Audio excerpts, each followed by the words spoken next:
Welcome to English Short Stories Chapter 1.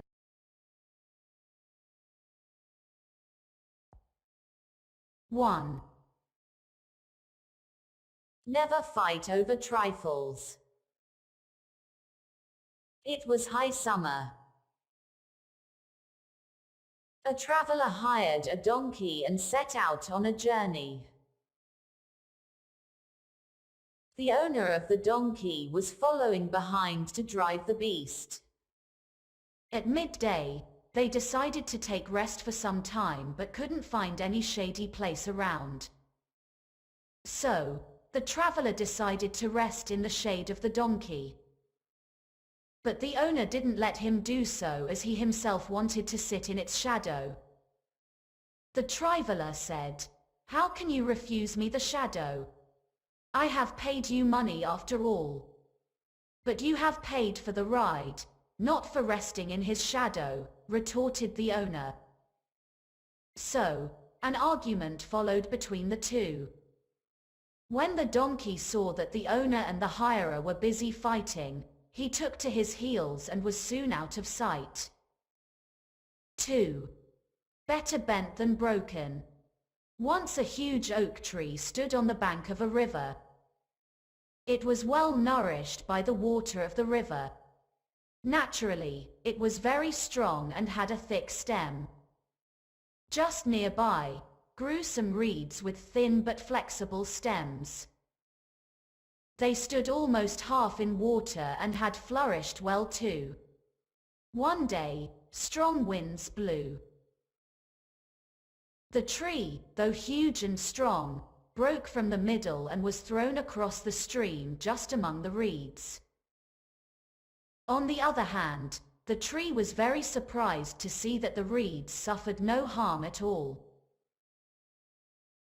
The oak could not make out the reason of the safety of the reeds and asked him, "How is it that, you being frail and slender, managed to face the gale without any harm?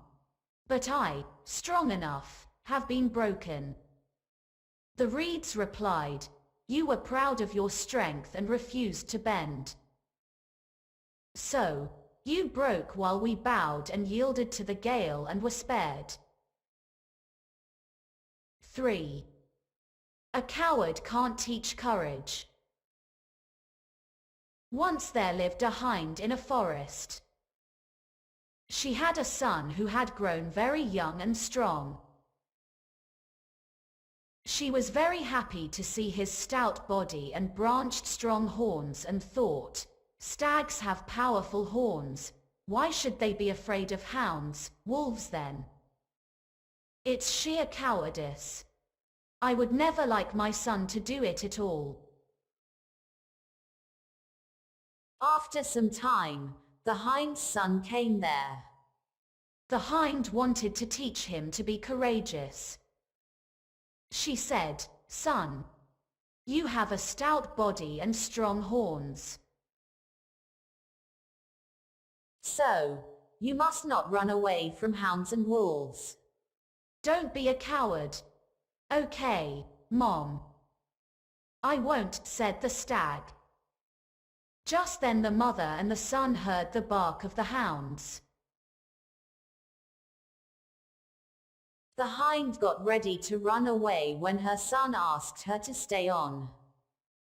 She said, "You may, but I have no horns."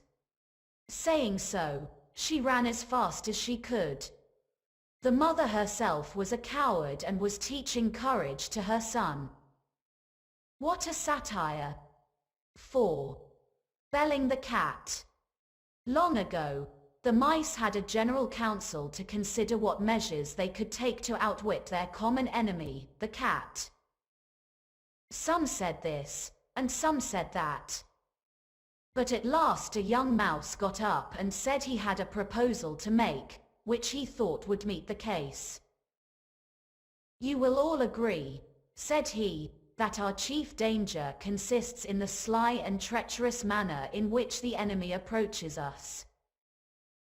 Now, if we could receive some signal of her approach, we could easily escape from her.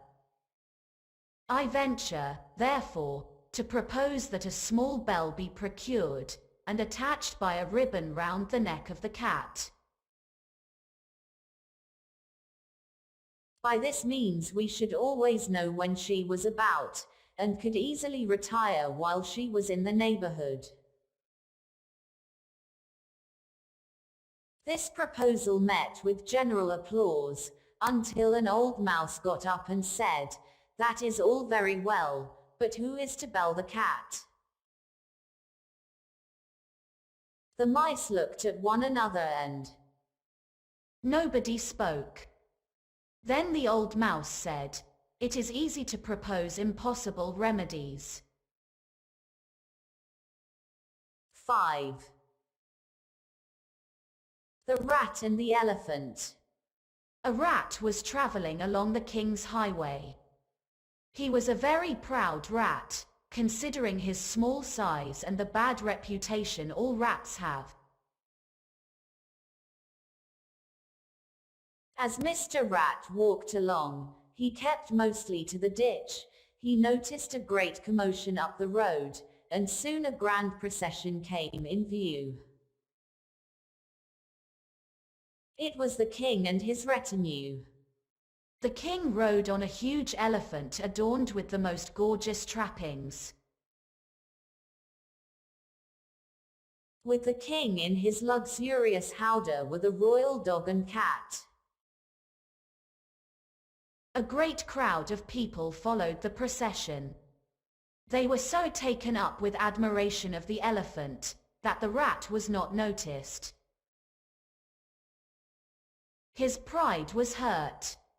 "What fools!" he cried. "Look at me, and you will soon forget that clumsy elephant. Is it his great size that makes your eyes pop out?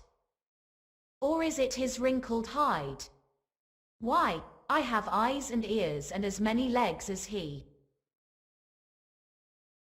I am of just as much importance, but just then the royal cat spied him, and the next instant, the rat knew he was not quite so important as an elephant.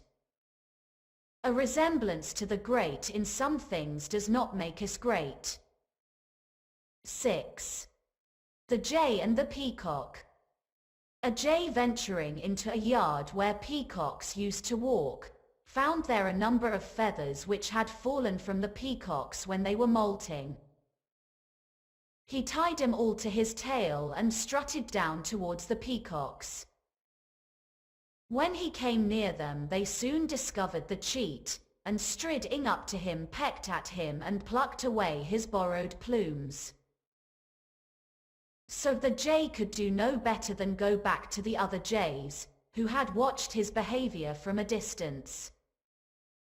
But they were equally annoyed with him, and told him, "It is not only fine feathers that make fine birds." 7. Cost of the bell. Every day, a shepherd used to take his cows for grazing. He had tied a bell to each of the cows he had so that he could know where they were grazing. The best cow had a costly bell the cows he had so that he could know where they were grazing. The best cow had a costly bell tied around her neck. One day, a stranger was going through the pasture. Seeing the costly bell around the cow's neck, he went to the shepherd and asked if he would sell the bell. Out of greed, the shepherd sold the bell. But now he could not know where his best cow was grazing. On getting an opportunity, the stranger stole the cow. Thus, the shepherd lost his best cow just because of his greed. 8. The Mischievous Dog. There was once a dog who was so ill-natured and mischievous that his master had to fasten a heavy wooden clog about his neck to keep him from annoying visitors and neighbors. But the dog seemed to be very proud of the clog and dragged it about noisily as if he wished to attract everybody's attention. He was not able to impress anyone.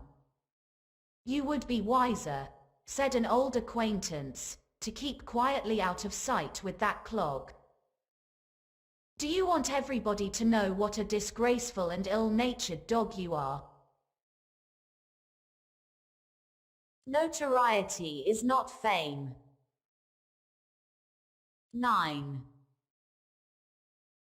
Never tell a lie. On his deathbed, a father advised his son to always speak truth. The son promised that he would never tell a lie. One day, while going to the city through a forest, he got surrounded by some robbers. One of them asked, "What do you have?" The boy answered, "I have 50 rupees. They searched him but couldn't find anything. When they were about to go, the boy called out, "I am not telling a lie. See this 50 rupee note which I had hidden in my shirt."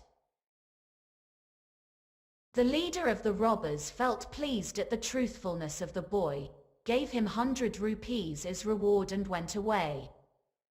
10. The Crow and the Pitcher.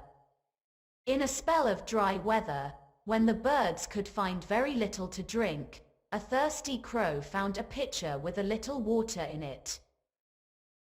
But the pitcher was high and had a narrow neck, and no matter how he tried, the crow could not reach the water.